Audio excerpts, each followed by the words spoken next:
Hello guys, किरण educare में आपका स्वागत है। आज अपन बात करेंगे धारा 41 से लेके धारा 50 तक। अपन ने 40 धाराएं पढ़ चुके हैं। आज अपना फर्स्ट अध्याय कंप्लीट हो जाएंगे। टोटल 9 अध्याय हैं। ठीक है, तो अब अपन बात करेंगे धारा 41 पे। धारा 41 में क्या है? धारा 41 में है कि धारा 39 फर्स्ट विधि के अधीन जो भी हटाए गए सदस्यों की निर्योग्यता कि धारा 39 के अकॉर्डिंग जो भी अपन ने सदस्य हटाए थे, ठीक है, जैसे वो 30 दिन तक के बाद भी कार्यवाही हो सकती है। अगर कार्यवाही में अगर वो जांच के बाद कि उनके वो है कि दोषी पाए जाते हैं तो उसके बाद वो अयोग्य हो जाएंगे।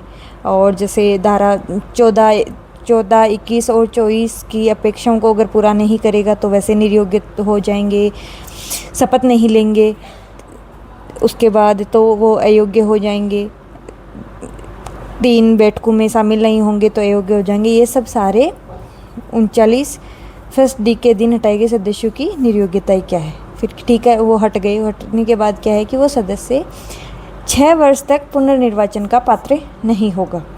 ठीक है, अगर धारा 39 में तो ये थी सब। धारा 40 में है कि अगर उनकी वो जांच जारी रहती है, जैसे अपन ने पढ़ा था पिछले अध्याय में, क्लास में, कि जैसे जांच हो जाती है पहले से, अगर वो पुनर्निर्वाचित हुआ है और पहले की कोई जांच है तो वो जांच चलती रहेगी। अगर जांच उनके विपरीत निकल गई तो वैसे ही वो निर्योग्य हो जाएंगे और 6 वर्ष तक वो निर्वाचित नहीं होंगे।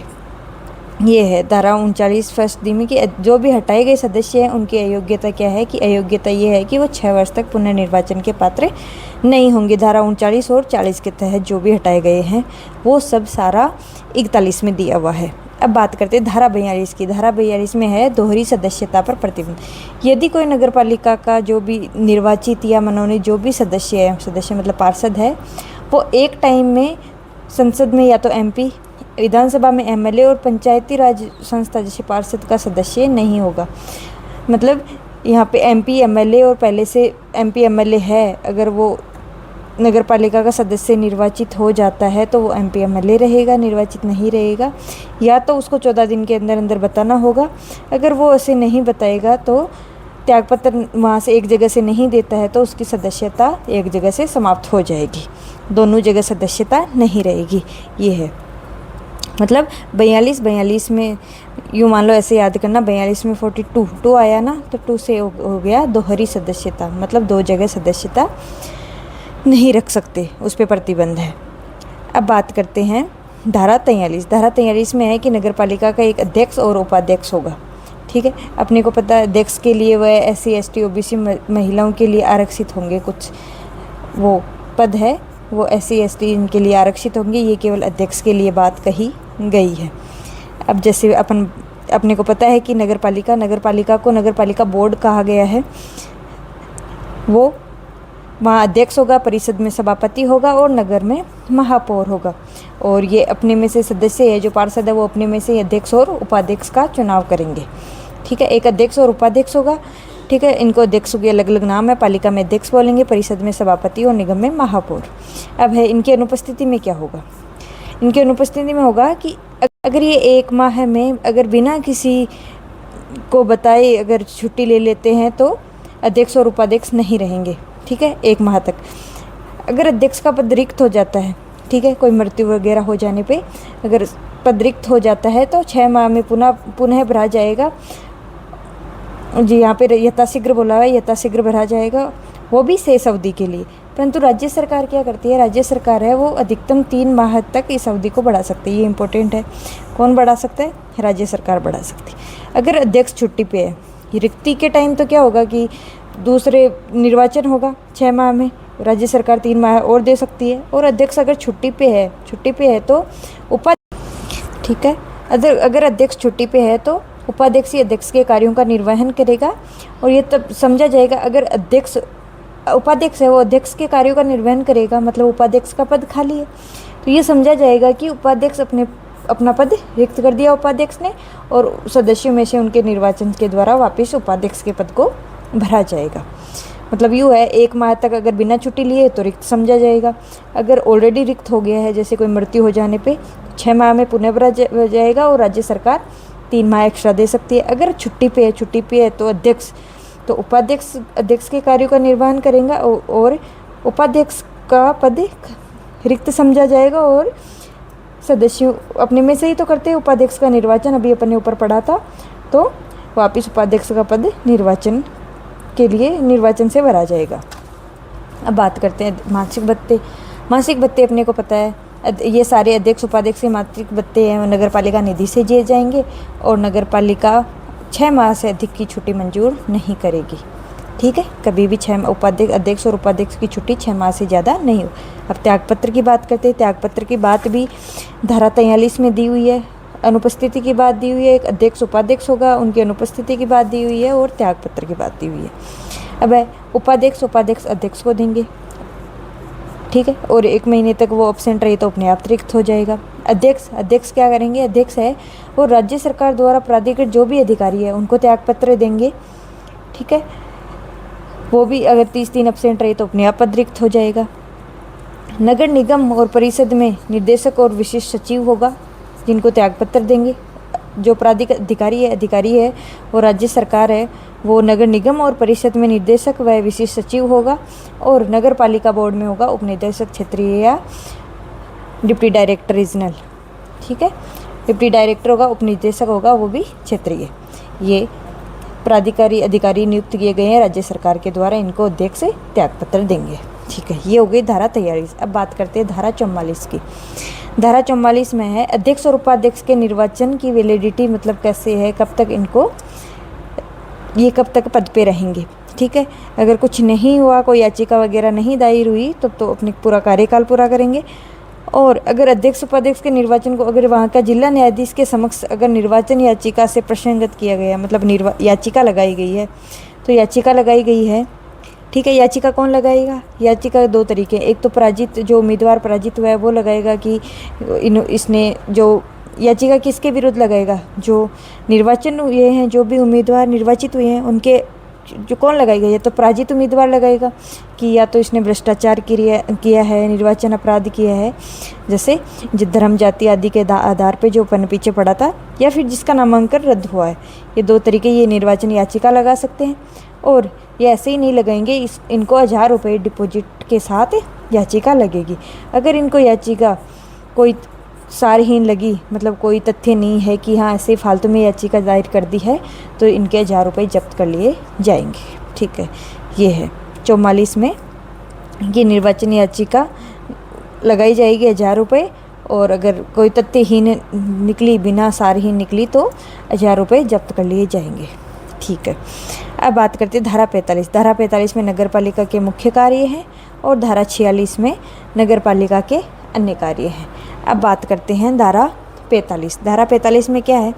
मुख्य कार्य क्या है? मुख्य कार्य नगर पालिका को अपने को ये सब अपन नॉर्मली जानते ही हैं कि जैसे स्वास्थ्य, स्वच्छता, ठोस अपशिष्ट जैसे मृत्यु, जन्म, विवाह, पंजीयन, सारे प्रमाण पत्र यही बनाता है।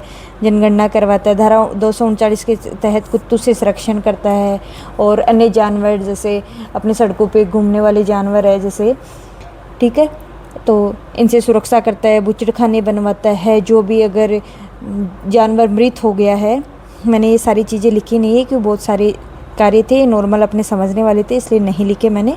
इनको किसी बुक से सेल्फ से कर लेंगे और मैं रिवीजन आपको बोल के बता देती हूँ। इसमें है कि सड़क पे घूमने वाले जो भी जीव है उनसे, वो है क्रूर जो भी है, उनसे संरक्षण करेंगे। और अगर इन जो मृत्यु हो जाती है तो उनके लिए डिस्पोजल का स्थान भी एक जगह सुरक्षित रखते हैं। उनको विनियमित करते हैं। नगर पालिका बांधों, कुओं, तालाबों का इनका संरक्षण करते हैं। जो सार्वजनिक अपने शौचालय वगैरह है उनका निर्माण करते हैं। घरों का संख्यान करते हैं। बूचड़खाना का बता ही दिया। जनसंख्या नियंत्रण से रिलेटेड पीडीएस, वो राशन वाला है, उस मतलब राशन बांटने वाले वो है ना, तो वो सारा काम नगर पालिका ही करती है। जैसे सार्वजनिक मार्गों पर रोशनी की व्यवस्था करते हैं।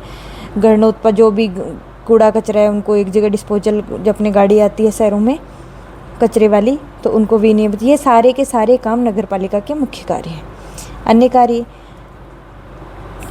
साफ सफाई से रिलेटेड है, सोर्स शोरगुल से रिलेटेड सारी चीज़ें हैं, ये नगर पालिका कार्य, मृत्यु, जन्म, विवाह, पंजीयन, सारे काम इनके प्रमाण पत्र यही बनाते हैं। कुत्तों से संरक्षण, सड़क पर घूमने वाले जो भी क्रूर जो भी जानवर है जैसे सांड वगैरह, उनसे रक्षा करते हैं। अब बात करते हैं धारा 46 के अन्य कार्य भी आ गए। अन्य कार्य में ये हो गया कि पर्यावरण संरक्षण से रिलेटेड पौधे वगैरह उनकी बात करेंगे, ठीक है। लोक स्वास्थ्य और स्वच्छता से रिलेटेड है कि सारी योजनाएं जो भी चल रही है उनसे रिलेटेड बात करेंगे। शिक्षा और संस्कृति टाइम पे जो भी मेले वगैरह वो लगाएंगे और प्रदर्शनी के वो लगा सकते हैं। लोक कल्याण से रिलेटेड जो भी योजनाएं चल रही है उनका नियमन करेंगे। सामुदायिक जो मेले और प्रदर्शनी आदि क्षेत्रों में लगाएंगे। मतलब सारे के सारे काम हैं वो नगर पालिका के कार्य हैं। 45 में मुख्य कार्य आ गए और 46 में अदर कार्य आ गए। अब बात करते हैं धारा 47 की। धारा 47 में है सरकार के द्वारा आदेशित कार्य, ठीक है। अपन ने 44 में मुख्य कार्य देखे, 46 में अन्य कार्य देखे और 46 में है कि राज्य सरकार जो भी आदेशित कार्य करती है तो उनका भी मतलब नगर पालिका के संसाधनों का ध्यान में रखते हुए सारे के सारे जो भी राज्य सरकार मतलब आदेश करेगी वो सारे के सारे कार्य करेंगे। तो 45, 46, 47 में तो नगर पालिका के कार्य ही हैं, ठीक है। धारा 48 में बात करते हैं अध्यक्ष और उपाध्यक्ष के कार्य क्या है। अध्यक्ष और उपाध्यक्ष क्या है? अध्यक्ष क्या करेगा कि बैठकों का आयोजन करेगा, बैठकों में कार्यों का संचालन करेगा अध्यक्ष। और जो भी नियम के विरुद्ध जो भी कोई बात लगती है अध्यक्ष को कि हाँ ये रूल रेगुलेशन के खिलाफ है, तो वो सारे की सारे राज्य सरकार को भेजेंगे, ठीक है। और वित्तीय और कार्यपालक प्रशासन पर निगरानी रखने का काम भी अध्यक्ष करेगा। मतलब बैठकों से रिलेटेड वहाँ पे नियम उनका कार्यों का संचालन करेंगे और जो भी बात अपोजिट लगती है रूल्स के वो राज्य सरकार को भेजने का। अब उपाध्यक्ष क्या करेंगे? उपाध्यक्ष क्या है कि अगर अध्यक्ष पद पे नहीं है तो अध्यक्ष के कार्यों की निर्वहन अध्यक्षता करेगा और जो भी अध्यक्ष जो भी कार्य देगा उनको करेगा। और अगर एब्सेंट है तो अध्यक्ष की सारी शक्तियों का यूज उपाध्यक्ष करेंगे, ठीक है। ये हो गई धारा 48। 44 में अपने मुख्य कार्य 45 में अपने मुख्य कार्य देखे नगर पालिका के, 46 में अन्य कार्य, 47 में है कि राज्य सरकार जो भी कार्य देखे वो देखे और 48 में है अध्यक्ष उपाध्यक्ष के कार्य। तो कार्य के 4 ये धाराएं हो गई। अब धारा 39 की बात करते हैं। धारा 39 में है कि रिकॉर्ड्स की रक्षा करेंगे। रिकॉर्ड्स की रक्षा करते हुए जो भी मुख्य अधिकारी होते हैं जैसे नगर पालिका में ईओ होता है जिसकी अपन तैयारी कर रहे हैं, उनकी शक्तियाँ और कार्य क्या है, क्योंकि अपने को रिकॉर्ड्स का ध्यान रखना है, कोई भी रिकॉर्ड्स गुम नहीं होना चाहिए। अब क्या करेंगे? समिति और अध्यक्ष को सलाह दे सकते हैं, अपने बैठकों में विशेष टिप्पणी कर सकते हैं, कोई विशेष अपने बात बता सकते हैं, लेकिन हाँ मतदान नहीं कर सकते अपने, क्योंकि उसके सदस्य ही निर्वाचित सदस्य ही मतदान करेंगे, ठीक है। और अधिकारी जानबूझकर अगर कर्तव्यों का निर्वहन नहीं करता है तो जो भी हानि हुई है वो उसके खुद से वसूली जाएगी, ना कि नगर पालिका की निधि से या फिर अध्यक्ष और उपाध्यक्ष से, ठीक है। और समस्त कार्य जो भी सारे के सारे कार्य होंगे नगर पालिका में वो या तो अध्यक्ष या फिर जो भी वहाँ का अधिकारी है मुख्य नगर पालिका अधिकारी उसकी मोहर होगी और उसके हस्ताक्षर से जारी होंगे, ठीक है। कोई जवाबदेहिता के लिए अकाउंटेबिलिटी के लिए वहाँ पे सारे के सारे कार्य या तो जो ईओ होगा वहाँ पे नगर पालिका में मुख्य नगर पालिका अधिकारी, ठीक है, और जो अध्यक्ष है वहाँ के उनकी मोहर और हस्ताक्षर से सारे के सारे समस्त पत्र जारी होंगे। और अधिकारी के क्या कार्य है कि अगर ऐसे लगता है कि नगर पालिका में किसी संपत्ति और धन की गबन की रिपोर्ट सामने आई है और ऐसा कुछ होने लगा है तो सारी की सारी नगर पालिका को देंगे। फिर है अध्यक्ष के अधीक्षण व नियंत्रण में रहते हुए, जो अधिकारी है वो अध्यक्ष के नियंत्रण में रहते हुए क्या करेंगे, जो भी अदर अधिकारी है अन्य अधिकारियों और सेवकों पर खुद नियंत्रण रखेंगे। कौन? अधिकारी। और नगर पालिका द्वारा जो भी मांगे जाने पर सारे के सारे दस्तावेज जो भी रिकॉर्ड्स है वो नगर पालिका को उपलब्ध करवाएंगे। ओवरऑल अपन देखते हैं कि रिकॉर्ड्स का ध्यान रखना है और अपन सलाह दे सकते हैं। यूँ मान लो कि ईओ है, अपन तैयारी करें तो अपने क्या है कि सदस्य समिति है, जो भी समिति है उनकी बैठकों में भाग ले सकते हैं, मतदान नहीं कर सकते हैं, अध्यक्ष को सलाह दे सकते हैं, समिति को सलाह दे सकते हैं। अगर जानबूझ के अपन ने कुछ किया है तो अपने खुद से वसूला जाएगा जो भी हानि हुई है नगर पालिका की, और सारे के अपने मोहर और हस्ताक्षर से सारे के सारे पत्र वो जो भी अपने को डिस्टर्ब या कुछ ऐसे कुछ गड़बड़ लगती है नगर पालिका में, तो सारी की सारी जानकारी नगर पालिका को देंगे रिकॉर्ड्स के, ठीक है। और जो भी नगर पालिका के जो अन्य अधिकारी और सेवक है वो उसके नियंत्रण में कार्य करेंगे, और नगर पालिका जो भी दस्तावेज वगैरह रिकॉर्ड्स वगैरह मांगती है उनको उपलब्ध करवाने हैं। ये हो गया मुख्य अधिकारी के कर्तव्य। अब बात करते हैं धारा 50 कार्यभार सौंपना। कार्यों का प्रत्यायोजन कौन किसको अध्यक्ष करेगा? उपाध्यक्ष को अपन ने पढ़ा है। अगर उपाध्यक्ष भी एब्सेंट है तो राज्य सरकार है जो भी किसी व्यक्ति को निर्देशित करते हैं उस सदस्य को सारे कार्य करने होंगे। अध्यक्ष एब्सेंट तो उपाध्यक्ष को, उपाध्यक्ष भी अगर एब्सेंट है तो राज्य सरकार के द्वारा निर्देशित जो भी सदस्य होगा उसको। अगर उपाध्यक्ष एब्सेंट है तो उपाध्यक्ष एब्सेंट है तो सारे के सारे कार्य अध्यक्ष को करने होंगे, और अध्यक्ष एब्सेंट हो तो वही है राज्य सरकार के द्वारा निर्देशित जो भी सदस्य है उनको। अगर सदस्य एब्सेंट है तो सदस्य अपना कार्यभार एब्सेंट हो या ना हो लेकिन अपना कार्यभार दे सकते हैं। जैसे सदस्य है, सदस्य अध्यक्ष को देंगे एब्सेंट, वैसे भी सदस्य अध्यक्ष को एब्सेंट हो गए तभी देंगे, वरना तो सदस्य ही कार्य करेंगे क्योंकि इनके अंडर वही रहते हैं अध्यक्ष। तो अध्यक्ष नहीं है, सदस्य नहीं है तो अध्यक्ष नहीं है तो उपाध्यक्ष को। अब है विघटित नगर पालिका। अगर नगर पालिका विघटित हो जाती है और वहाँ पे कोई नवगठित नगर पालिका, क्योंकि अपने को पता है थोड़े दिनों बाद अगर वहाँ नगर पालिका विघटित है और नई नगर पालिका गठित हुई है, वो धारा 342 के अधीन जो भी नियुक्त अधिकारी होगा नवगठित नगर पालिका में, वो वहाँ के कर्तव्यों का निर्वहन करेगा यार, कार्यभार सौंप सकती है राज्य सरकार।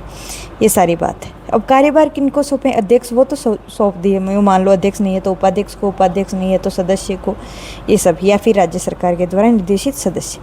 अब बात करते हैं अगर अध्यक्ष आरक्षित वर्ग का है, ये अपन ने बात की थी कि SC ST OBC, अभी अपन ने धारा देखो एक सेकंड, ये धारा 43 में अपन ने बात की थी कि अध्यक्ष और उपाध्यक्ष वहाँ पे होगा तो सारे पद SC ST OBC महिलाओं के लिए आरक्षित होंगे सारे अध्यक्ष के पद, उपाध्यक्ष की बात नहीं की है। तो यहाँ अपन देखेंगे कि अध्यक्ष यदि आरक्षित वर्ग से है तो उपाध्यक्ष भी आरक्षित वर्ग का ही होना चाहिए, उन्हीं को कार्यभार सौंपा जाएगा, ठीक है, उसी वर्ग का होना चाहिए। अगर मान लो कि उपाध्यक्ष उस वर्ग का नहीं है तो अगर उपाध्यक्ष उस वर्ग का नहीं है तो सदस्य उस वर्ग का होना चाहिए, कि अगर आगे सदस्य को सौंपेंगे तो सदस्य उसी वर्ग का होना चाहिए। अगर उपाध्यक्ष भी उस वर्ग का आरक्षित वर्ग का नहीं है और सदस्य भी आरक्षित वर्ग का नहीं है तो फिर किसी भी सदस्य को सौंपा जा सकता है, जो भी नॉर्मल सदस्य है अगर उसको सौंपा जा सकता है जो कि अनारक्षित वर्ग से हो। ये अपन ने धारा 50 तक कंप्लीट कर ली है, ठीक है। अगर आपको ये बेनिफिशियल लग रही है क्लासें तो प्लीज़ मुझे कमेंट में बताइएगा, मैं थोड़ी और मेहनत करने की ज़रूरत हो, कुछ भी कमी लग रही हो, कैसे पढ़ाना है तो आप मुझे बेझिझक बता सकते हैं, मैं सुधार करूँगी। और अपन अगली क्लास में मैं एक साथ धारा 1 से लेके धारा 50 तक का मैं एक साथ वीडियो बना दूँगी, ठीक है। धन्यवाद।